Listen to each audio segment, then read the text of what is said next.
Oi, muito boa noite, bem-vindo, bem-vinda a este encontro em que nós vamos promover saúde. Dia 10 de outubro, Dia Mundial da Saúde Mental. E eu tô aqui para trazermos as relações das questões financeiras com a saúde mental. Por que será que eu escolhi esse tema para tratar com o maior especialista do Brasil no assunto, que é o Papai Financeiro, o Thiago Godoy, e a Camila Magalhães, que é a psiquiatra que eu mais tiro o chapéu, porque fala a nossa língua e fala de uma maneira em que todos vão começar a ter mais clareza de como cuidar da saúde mental. Então, eu tenho muitos comentários aqui que vocês já deixaram ao longo do dia, né, sobre assuntos que nós vamos tratar. Mas antes de eu trazer aqui meus convidados, eu queria saber, de 0 a 10, quanto tá a sua saúde mental?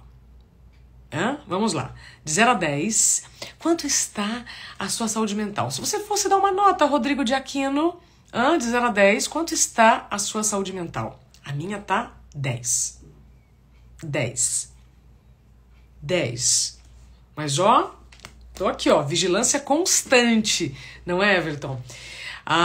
Alguém tá me dizendo -1, 8, 6. Não importa, tá, gente? Não tem certo e errado. Tem a verdade de cada um e é sobre isso que nós vamos falar aqui hoje. Quanto é que custa a sua saúde mental? O que abala a sua saúde mental? O que preserva a sua saúde mental? Então, vamos lá. Meus convidados ilustríssimos. Primeiro, doutora Camila Magalhães. Sem esta mulher eu não estaria aqui com a saúde mental nota 10. Então, por isso que eu trago ela pra gente dividir tela. O Rodrigo tá dizendo que daqui a pouco volta ao normal. É isso, né, Rodrigo? A gente tem que ter clareza da nota, até para saber o que fazer. Né? Tem gente que tá dizendo 7,5, 6. A gente precisa ter clareza do que nós estamos sentindo para saber como nós vamos atuar, o que nós vamos usar. É igual febre, né? Se a febre está 38, é um tipo de tratamento. 39, 40, já tenho que sair correndo para o hospital, não é assim? A doutora Camila está entrando, eu vou convidar também o Papai Financeiro, que vai participar conosco. O tema é muito importante, Antônio. O tema é essencial. Quanto custa a sua saúde mental? O Marcelo está dizendo que a escassez financeira afeta a saúde mental. Essa semana, hoje, aliás, veio um comentário muito interessante. Assim, não há saúde mental no cheque especial.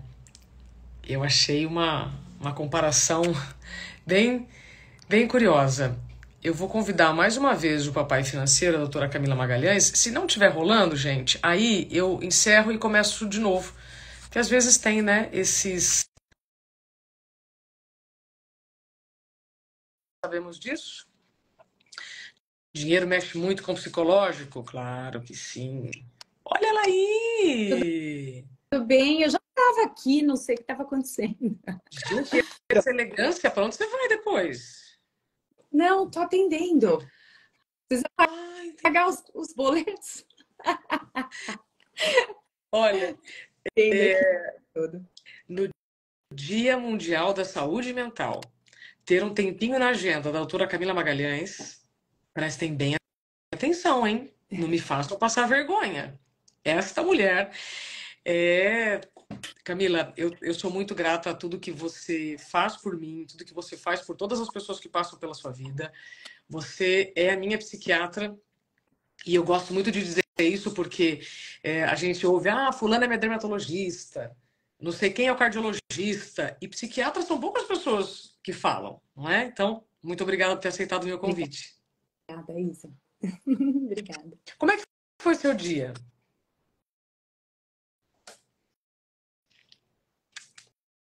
Camila, você tá aí ou caiu? Olha quem tá aí. Olá, boa noite. Tudo bem, Thiago E aí, Godoy? dona Isabela Camargo? Como você tá? Tô bem, e Muito, você? muito Melhor bem. agora.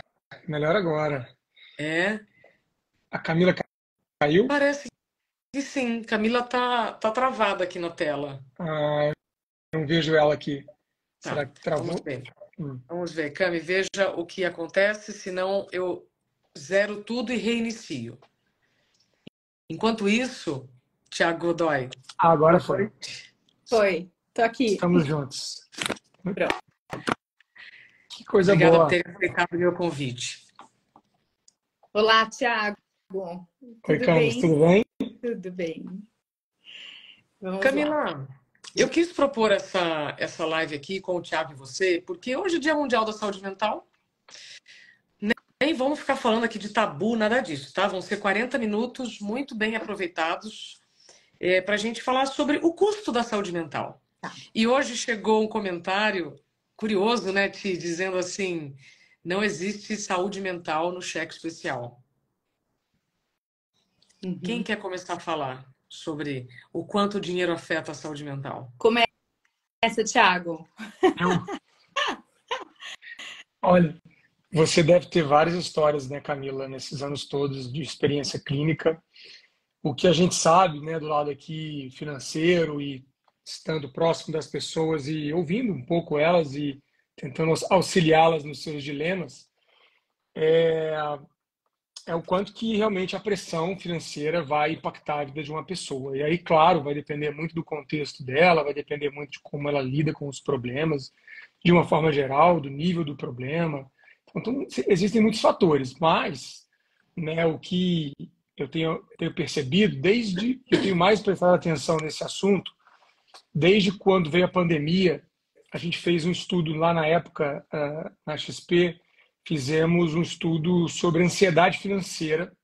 Foi a primeira vez que esse estudo foi feito fora da Inglaterra. A gente traduziu lá o instrumento de pesquisa que eles tinham realizado no Reino Unido, junto com o pessoal aqui do Hospital das Clínicas, que mexe com essa parte de vícios, né, de compulsões. Fizemos esse estudo e medimos que 77% das pessoas no Brasil têm sintomas de ansiedade financeira e vai até o que é chamado de fobia financeira, que é o medo de mexer com dinheiro, o medo de abrir extrato, o medo total de lidar, de encarar a vida financeira, no nível que a pessoa realmente põe tudo para debaixo do tapete e vive uma vida muito caótica. E aí a gente tem acompanhado, né? Eu tenho acompanhado, a gente tem estudado, lido bastante. E acho que eu vou trazer só um dado aqui para levantar esse debate, porque a gente, né, não aqui no Brasil só, mas vimos em outros estudos que as questões financeiras vão afetar a saúde mental, a saúde física, os relacionamentos, vão afetar a produtividade no trabalho. É um estudo que a PwC, inclusive, já lança há 12 anos, que mostra a queda, quanto que o endividamento afeta na saúde mental e na produtividade dos trabalhadores, da força de trabalho americana, já há 12 anos. Mas um dado é muito importante, que eu quero ressaltar, que saiu em destaque no livro Escassez, do Mulantain e do Shafir, que são dois pesquisadores. Eles estudaram como que a questão de escassez de recursos afeta a nossa tomada de decisão. E aí uma coisa me chama muita atenção, sabe, Camila? Porque, para mim, desde então, eu achava que o QI, coeficiente de inteligência, era uma medida estática. Ou seja, a pessoa tinha um QI baixo, QI médio, QI alto, e esse número não era afetado, né, pelas circunstâncias. E eles mostraram que não, que o QI não é estático, ele vai ser afetado por diversas circunstâncias. E eles mediram, entre outros estudos, né, com agricultores na Índia. Pegaram um agricultor antes da colheita, quando ele estava lá o ano inteiro já, né, estressado por ter feito o plantio, já, né, a lavoura, e aí colheu antes da colheita, antes de fazer a colheita, e mediram o QI dele. Depois, logo depois que ele vendeu a colheita, que ele estava rico, vamos dizer assim, né, estava com o dinheiro lá todo, eles mediram de novo, o mesmo agricultor, mesmo teste de QI, a média de pontos foi 10 pontos, superior quando ele está com recurso financeiro. Então mostra o quanto que o estresse ali, a incerteza, a escassez, a pressão por resultado, a pressão por não saber como vai estar amanhã, afeta até a capacidade de planejamento, tomada de decisão, que vai impactar no teste de QI, por exemplo, a inteligência da pessoa. Então, eu achei isso ainda mais grave, né? Entre tantas outras coisas que a gente já sabe. Uhum.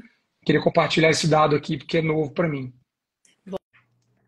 Não, claro, você está trazendo dados que mostram a correlação de dificuldades, pessoas que estão no cheque especial. Eu já ouvi muita coisa, pacientes que diziam: é, sem dinheiro não tem tesão, sem dinheiro não tem saúde mental, sem dinheiro não tem um monte de coisas.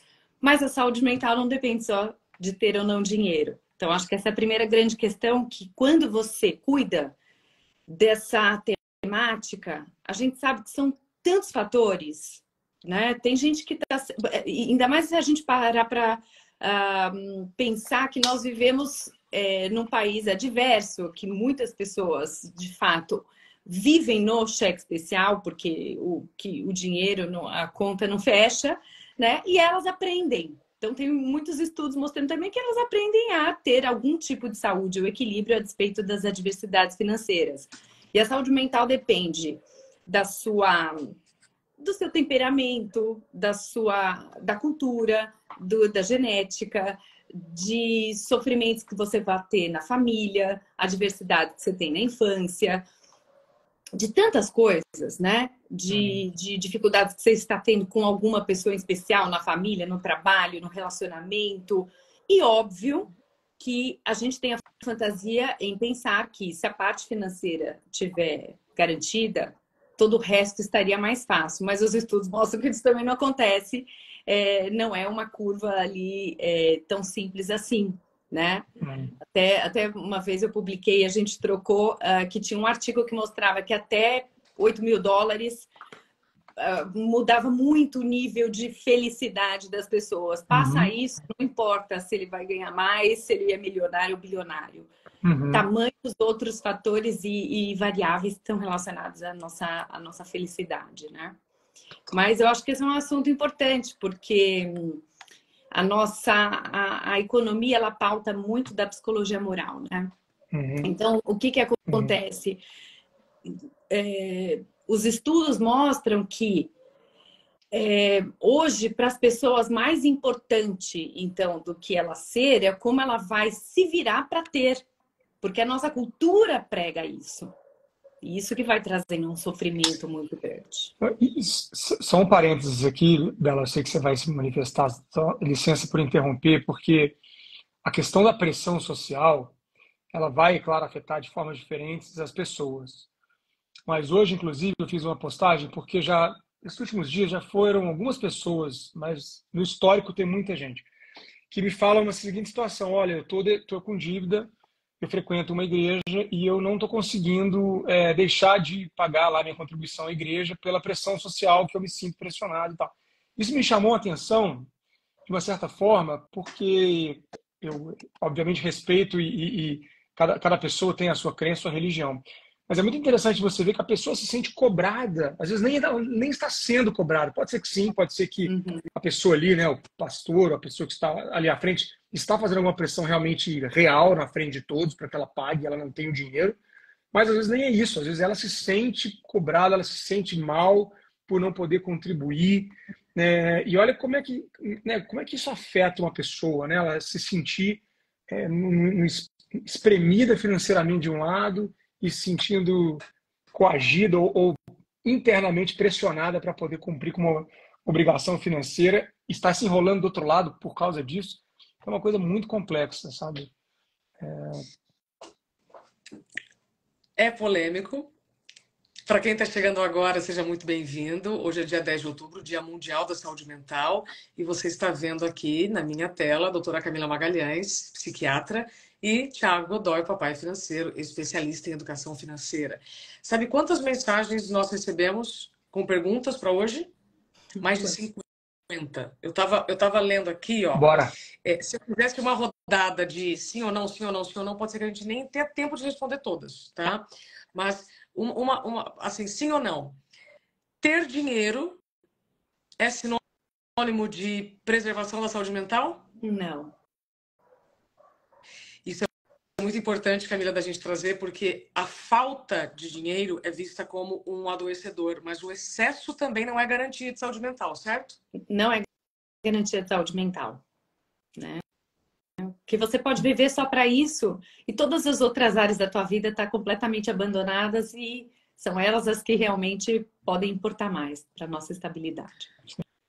Papai financeiro, como manter uma saúde mental diante de dívidas e descontrole financeiro? Uma coisa acaba sendo consequência da outra, né? A dívida acaba sendo uma consequência do descontrole. O primeiro passo é olhar para o que está acontecendo, né? E ver realmente que dívidas são essas, quais são essas dívidas, quanto que elas custam, qual a capacidade de você negociar, renegociar elas e priorizar as que estão potencialmente causando mais problema e as outras você não paga ou você negocia.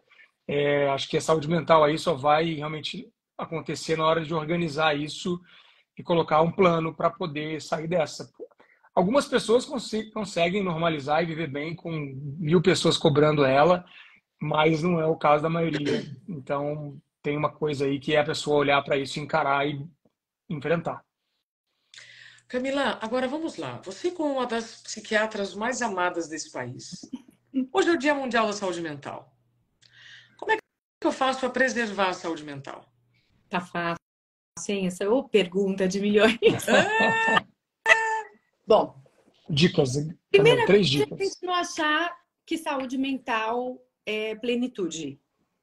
Parece óbvio, Isa, mas eu acho que essa é a discussão do momento, né? Porque no antagonismo do adoecimento que houve e de taxas muito elevadas de depressão, ansiedade que a gente tem tido, burnout nos últimos anos, vem respostas quase que mágicas para a gente, então, atingir um estado de saúde mental equilibrado. Então, acho que a primeira questão é isso mesmo, nós somos seres que flutuamos muito na nossa condição emocional. Quando você começou, você falou, minha saúde mental tá 10. É isso, porque você consegue perceber que hoje tua saúde mental, nessa fase, tá 10. Outra pessoa, pois, a minha tá -1. Porque tem momentos que a gente tá -1, tá 2, tá 4, tá trabalhando demais, um filho tá doente, um ente querido a gente perdeu. Então, saúde mental não é um atingimento de estabilidade. Mas, para a gente conseguir equilíbrio, a gente tem que ter coerência. Claro, a gente está aqui falando de dinheiro, né? Se a gente está com dívida, tem coisas que tiram sono da gente, né? Ter dívida, estar numa situação para perder o emprego, sei lá, a gente tem que ser realista que tem situações que tiram a nossa estabilidade, mas não necessariamente a nossa saúde mental, né? Pode ser uma fase de angústia e transformação e busca de um novo desafio. Então, o que eu diria para as pessoas é buscar equilíbrio entre o que a gente tem como valor, o que a gente pensa para nós, o que a gente faz, o que a gente busca, onde a gente transforma. Então, é sempre esse jogo, né? É sempre esse jogo. Não perder tempo. Cada vez mais eu estava escrevendo rapidinho hoje, enquanto entre um paciente e outro, as coisas que não dá mais para perder tempo. E eu acho que saúde mental é não perder. Nesse mundo porque hoje eu li o jornal e falavam, as músicas estão diminuindo, porque as pessoas querem músicas mais curtas. Eu diria, não, eu quero músicas mais longas, eu quero livros clássicos, eu não quero isso, né? Então, porque isso adoece a gente. Então, eu acho que essa busca desse equilíbrio e a gente não ceder a essas pressões, a esse tempo que a gente não vai ter para fazer tudo que a gente quer, né? E aquele tempo que você não pode perder a gente depois faz uma lista do que não dá para perder tempo um dia. Né? Para mim, para você ou para quem está aqui ouvindo a gente. Perfeito. Ti, antes de passar a palavra para você, Camila, deve ter só sobre burnout umas 30 perguntas. Acho que está na hora depois da gente fazer uma outra live, tá? Sobre o burnout. Porque essa aqui, gente, eu preciso focar, né, nas relações. Aliás, como está o seu relacionamento com o dinheiro e com a sua saúde mental. Um está totalmente relacionado com o outro. E aí, Camila, agora você acabou de falar sobre valores éticos. A pergunta que veio pelos stories é assim: quando os nossos valores éticos e morais começam a conflitar com os da empresa, como lidar? Não dá, né? Se a pessoa tiver possibilidades de estar lá, atuar, trabalhar na sua área, na sua micro equipe, dentro dos seus próprios valores, ela vai seguir em frente. Senão é hora dela se planejar para encontrar um outro espaço. Porque aí sim ela vai adoecer. Maravilhosa. Agora, papai financeiro, Camila jogou uma bola para você marcar um gol. Planejar para não adoecer. Camila, eu ouço todos os dias pessoas que já sabem que não cabem mais nos lugares que estão, mas têm medo de sair, porque não se planejam. Mas ok, né, Tiago? Se eu não me planejei a partir de agora, então eu posso começar a pensar no assunto. O quanto o dinheiro, na sua opinião, favorece a permanência de pessoas em ambientes tóxicos, ou seja, a falta de planejamento financeiro, a falta de educação financeira? Muito, muito.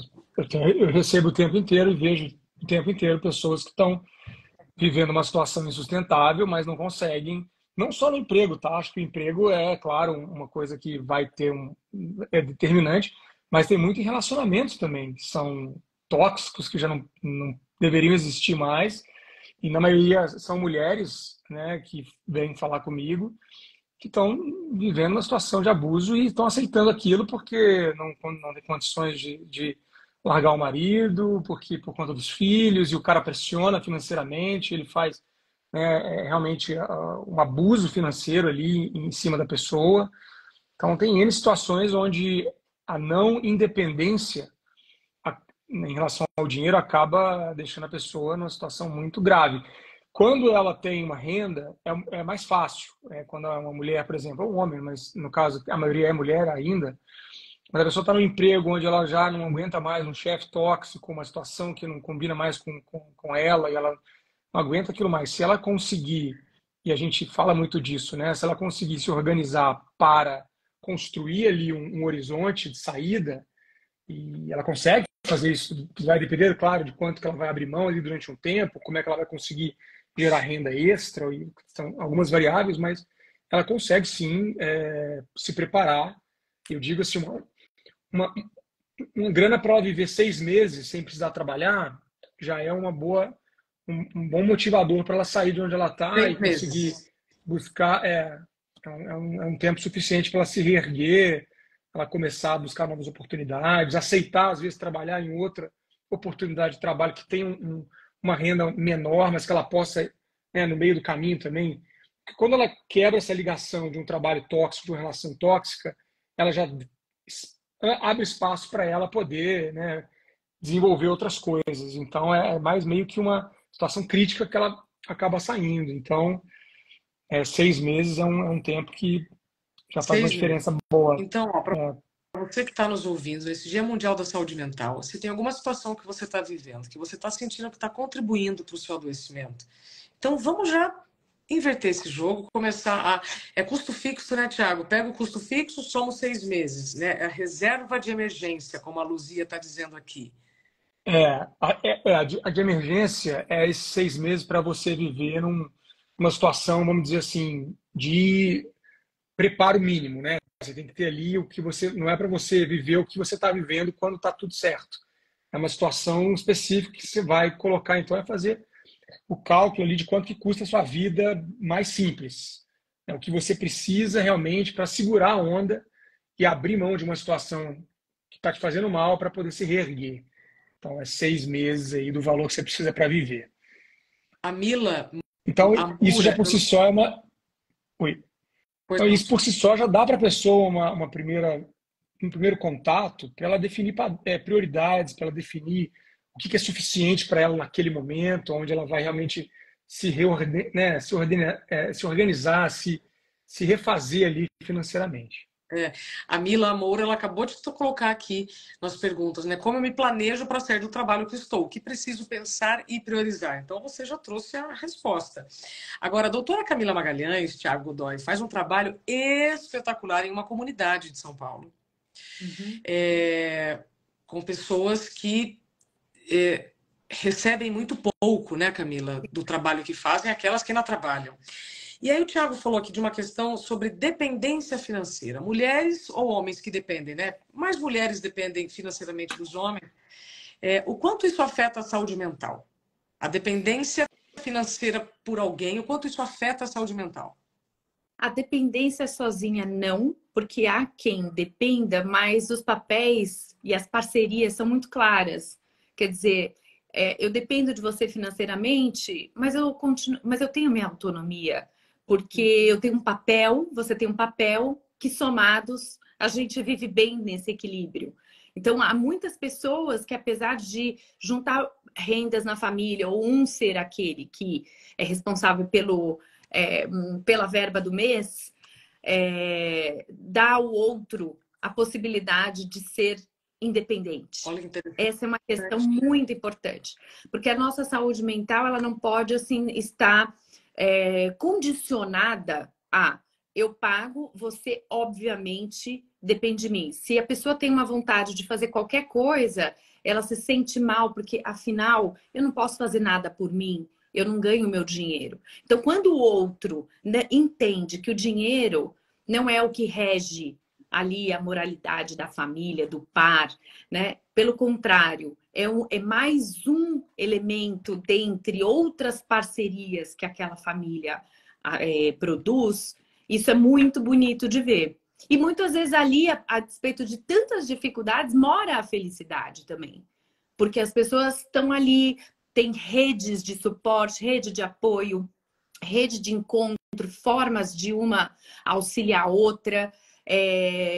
Elas mesmas falam, né, que quando uma cai, a outra a levanta. Porque é nessa forma de vida, de viver, de olhar para o outro, que muita coisa, muito afeto acontece, né? Muitos ganhos acontecem. Então, a gente foi mudando isso ao longo do tempo. Hoje eu acho péssimo quando dois jovens, por exemplo, falam: não, eu saí com fulano e aí ele disse: outro dia eu paguei, agora você paga. O ter que a gente tem que dividir. Quando coloca o assunto do dinheiro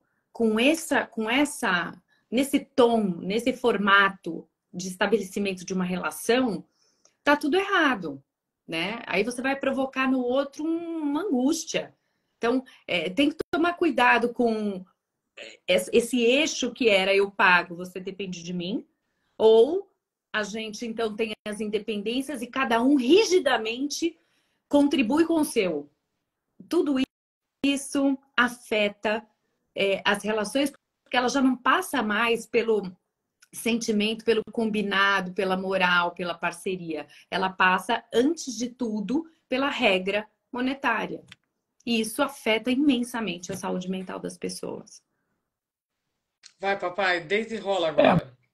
A maior causa de divórcio é por questões financeiras. E quando a gente analisa, não é necessariamente porque faltou dinheiro de um lado e a pessoa não contribui.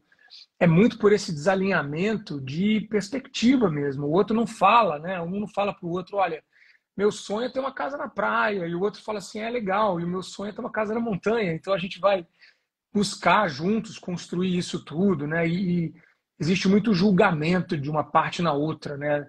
Independentemente se um tem mais, que é o que vai ter mais ou menos, existe muito esse julgamento quando as pessoas simplesmente vão viver uma vida juntos, né? Ah, porque você comprou isso daqui, isso é desnecessário. Aí a outra pessoa fala: ah, mas isso daí que você também quer. Então, um não considera também que o sonho do outro é importante para o outro, né? E aí diminui né, e julga essa relação. Ela vai ficando tóxica porque a pessoa não se sente contemplada, não se sente respeitada, né, e vira uma relação mesmo que mesquinha, a gente pode dizer, né, talvez, e sem essa partilha, que é o mais interessante, né, partilhar, somar sonhos e conquistar as coisas juntos, que é muito, muito bonito, independentemente se é um que vai trabalhar mais na parte financeira, né, e a outra pessoa vai ter um combinado de cuidar de outras coisas que não necessariamente vão gerar renda, né? Isso tem que ser muito bem conversado entre os casais. Olha só, a Mariana Leal diz: você não pode falar nada porque não é você que paga. Nossa, eu gostei muito do que vocês dois trouxeram. Ou seja, não é uma questão, não é a dependência financeira que é o problema. Não, é a falta de clareza dos papéis. Né? Aí sim. Não, e essa regra, né? Quer dizer, então quem paga é quem dá todo o suporte que uma família precisa, né? E muito se fala nisso ainda nos tempos atuais. Houve até inversão nisso. Hoje, por vezes, a mulher não só tem que pagar junto com o homem, como o Thiago falou, que ainda está muito no feminino, mas ela tem que levantar, fazer, trabalhar, cuidar do filho, não sei o quê, né? E pagar. Então, assim, ou homens também estão passando, quer dizer, ele é aquele que não está na mesma condição que a mulher e ela ainda carrega com ela valores culturais do papel social da mulher antigo e exigem que ele, como assim você ganha menos que eu? Sabe? Então tem que tomar cuidado, porque não tem regra, é nessa parceria que se constrói, né? Não em cima do dinheiro, nessa sensação de que eu pago, eu falo, eu mando, eu dito, eu te dou a liberdade. Tem mulher que não ganha, que pede autorização do marido para sair com uma amiga, porque afinal eu não ganho. Tem frases como essa, nossa, tirou totalmente a autonomia da pessoa em função dessa missão financeira.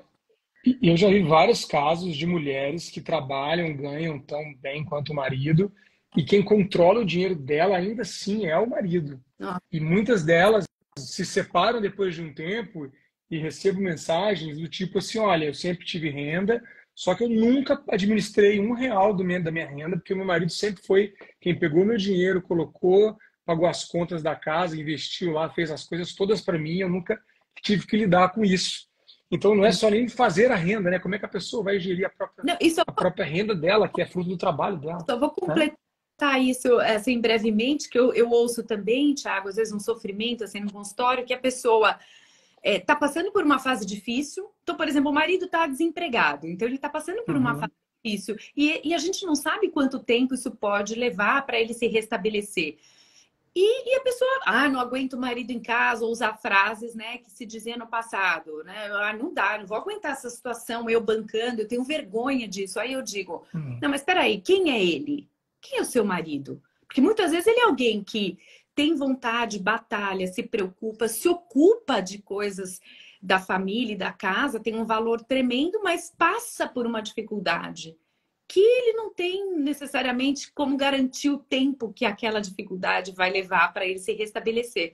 Então, as pessoas têm que tomar cuidado, porque uma verdadeira parceria, ela tem que passar por esses outros assuntos sem estressar o outro e condicionar o outro, que é o financeiro que vai dar para aquela família a base, enfim, para ela seguir junto. É muito pelo contrário, né? A gente precisa, dentro de casa, estender a mão para o outro. Então, para mim está muito claro que o problema não é a dependência financeira, é a falta de autonomia. Dentre os sofrimentos, a falta de autonomia, a falta de liberdade, a pressão do outro, né? Isso tudo vai adoecendo. E eu acho que os rótulos, né, Isa? Esses rótulos de que o ter que dividir, o ter que estar bem, ser alguém na família que rege ainda muito na nossa sociedade para o homem, virilidade e ser provedor é esperado, inclusive por mulheres. Claro que está mudando, a juventude vem com outras ideias, com muito mais, com ideias mais arejadas em relação a isso, mas a gente ouve muito e sabe que um controla o outro pelo dinheiro. Sim.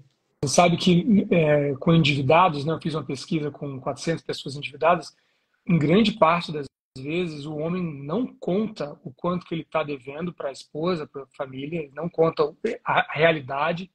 Muitos casos onde o cara é demitido, por exemplo, ele continua botando a roupa de trabalho e indo para o trabalho porque não tem coragem de falar para a esposa que foi demitido, né, vergonha. Então é dos dois lados, né? O cara também fica nessa pressão de que ele não pode falhar com a família financeiramente. E você vê pessoas na internet falando isso aí hoje em dia, né? Que como se o cara que não tem, que ele não pode errar, que ele tem que ser o cara que vai prover para todo mundo o tempo inteiro. Uma pressão surreal também, né? É verdade. Então, senhoras e senhores, nós começamos essa live às 7 horas. Hoje é Dia Mundial da Saúde Mental. Quando todo mundo chegou aqui, eu disse assim, como é que está a sua saúde mental hoje? Eu disse, a minha está 10. Aí a Camila Magalhães já trouxe o seguinte, saúde mental não é plenitude.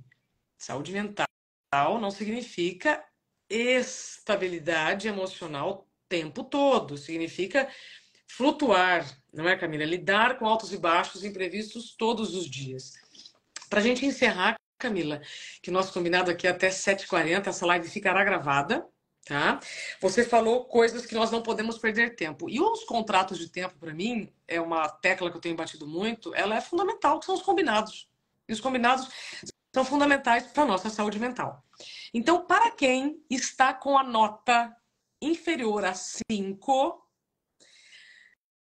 o que você deixa de sugestão nesse Dia Mundial da Saúde Mental? Ó, a Jaque está dizendo, a minha tá 3. Então, quem já entendeu que saúde mental não é uma linha reta, né, que a gente vai ter altos e baixos, mas está aí de 6 para baixo, está precisando, de repente, de uma fala sua, Camila, para mudar o jogo. Olha só, quanto mais a gente estuda saúde mental, mais a gente percebe que as pessoas não escutam o que estão adoecendo, o que estão levando elas a se sentirem cada vez mais tristes, para baixo, angustiadas, com a saúde mental 3, 2, 1.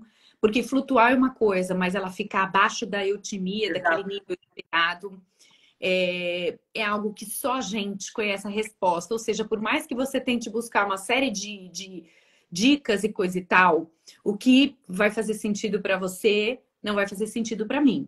Então, as pessoas vão conferir coisas, vão comer mais, vão abrandar isso, sei lá, bebendo, saindo, comprando. Mas nada disso vai resolver, né? Então, no Dia Mundial da Saúde Mental, você vai ter que passar pela angústia de se escutar, né? Perceber pouco a pouco que você tem que mudar. As pessoas que você vai ter que cortar, os assuntos que você vai ter que abandonar, as frases que você não pode engolir, os dias que você não pode perder com coisas que não te façam sentido. A semana, quando eu vejo, já chegou a outra sexta-feira. Quando eu vejo, já chegou a sexta-feira, já chegou outra sexta-feira. É agora, né? Então, ao invés de você se irritar com seus filhos, você tem que pensar que amanhã você perdeu o dia de ontem, o que eles falaram ontem, o que te faria pleno naquele instante, né? Então a gente busca um monte de coisa, a gente gasta mais do que precisa. Então, para o Dia Mundial da Saúde Mental, eu diria que tem muitas respostas aí dentro de nós. E agora, papai financeiro, para você encerrar, para quem entrou aqui esperando alguma pílula, alguma ilusão, né, de como a gente pode manter a nossa saúde mental, mesmo sem educação financeira, o que você sugere? Nessa linha, seguindo essa linha de raciocínio aqui da Camila, uma coisa prática que eu vejo que ajuda as pessoas é realmente simplificar a vida financeira, né, de forma que ela consiga ter uma visão clara do que está acontecendo ali agora e o que ela pretende também para a vida dela de verdade, né? Acho que teve uma pessoa que falou autoconhecimento aqui, a Mariana Leal. Ela tem que se conhecer, buscar se conhecer, ela não vai se conhecer de um dia para o outro, mas é buscar entender de fato o que é importante, o que é prioridade, né, para a vida dela, porque ela não vai conseguir fazer tudo, não vai conseguir comprar tudo, não vai conseguir as coisas todas, mas o que é importante? Esse exercício de priorização, ele precisa ser feito, ele não é só uma vez que você faz, você vai fazer ele sempre, porque as prioridades também mudam, mas entendendo um pouco mais sobre prioridade, a gente vai direcionar um pouco melhor nossa energia, e o dinheiro é uma energia como outras. Então, simplificar, né, de forma realmente... Um dia eu quero conversar com você, porque na verdade precisa de tempo também para fazer esse planejamento, e ele não é uma vez, você planejou, parou, né?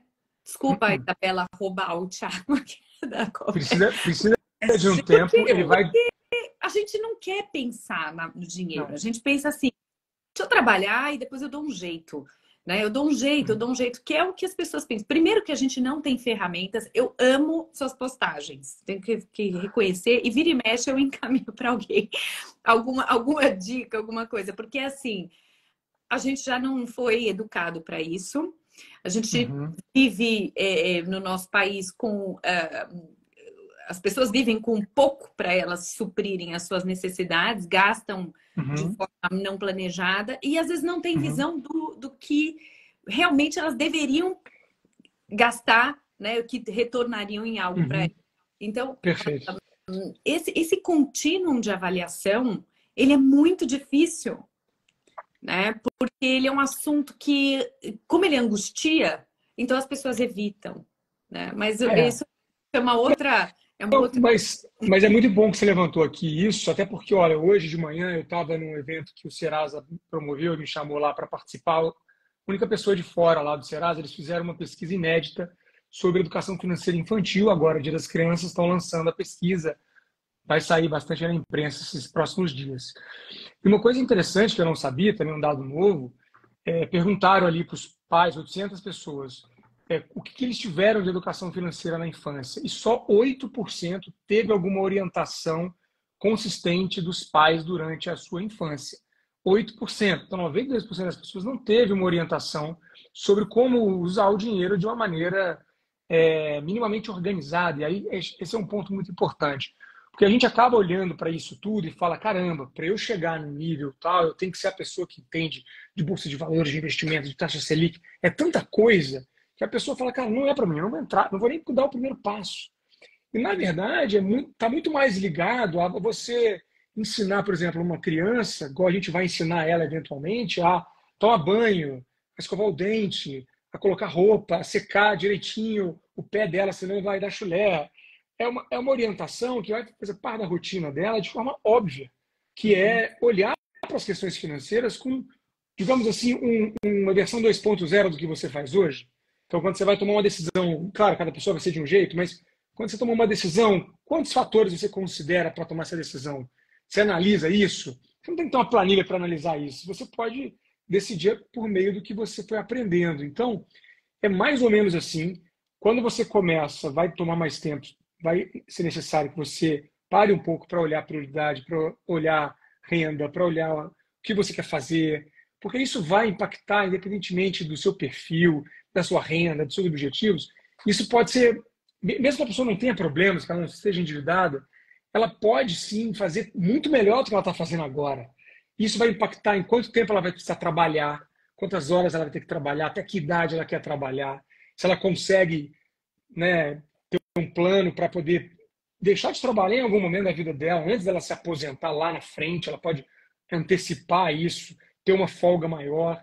Então isso vai acabar impactando em diversas questões da vida dela, das mais práticas até as menos práticas. E eu concordo que a gente não consegue planejar a nossa vida. Isso é impossível. Quando o cara fala ali, você tem que ser planejador, eu sou contra, porque 95% das pessoas não vai fazer isso mesmo. Você planeja para poder fazer diferente lá na frente. Só que é importante ter um norte, sabe, Camila e pessoal?